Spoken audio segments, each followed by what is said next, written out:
தொடர்பு மொழியாக இருந்த சமஸ்கிருதம் சுதந்திரத்திற்கு முன்னரும் பின்னரும் புறக்கணிக்கப்பட்டு வருவதாக பிரதமர் மோடி கூறியுள்ளார். மனதின் குரல் நிகழ்ச்சியின் மூலம் நாட்டு மக்களிடம் உரையாற்றிய பிரதமர் மோடி ஒரு காலத்தில் சமஸ்கிருதம் தொடர்பு மொழியாக இருந்தது என தெரிவித்துள்ளார்.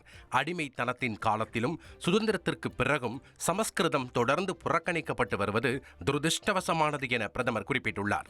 கலாச்சாரம், சமூக ஊடகங்கள் சமஸ்கிருதத்திற்கு ஒரு புதிய வாழ்க்கையை அளித்துள்ளதாகவும் இளைஞர்கள் சமஸ்கிருதத்தில் சுவாரஸ்யமான பணிகளை செய்வதாகவும் பிரதமர் பெருமிதம் தெரிவித்துள்ளார்.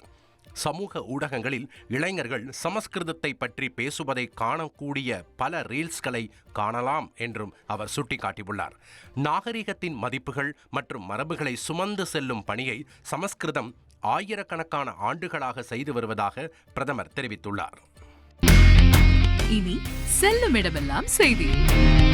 தந்தி டிவியின் வாட்ஸ்அப் சேனலை ஃபாலோ பண்ணினா செல்லருக்கும் இடமெல்லாம் செய்தி. இதோ QR கோட் இப்பவே ஸ்கேன் பண்ணுங்க, ஃபாலோ பண்ணுங்க.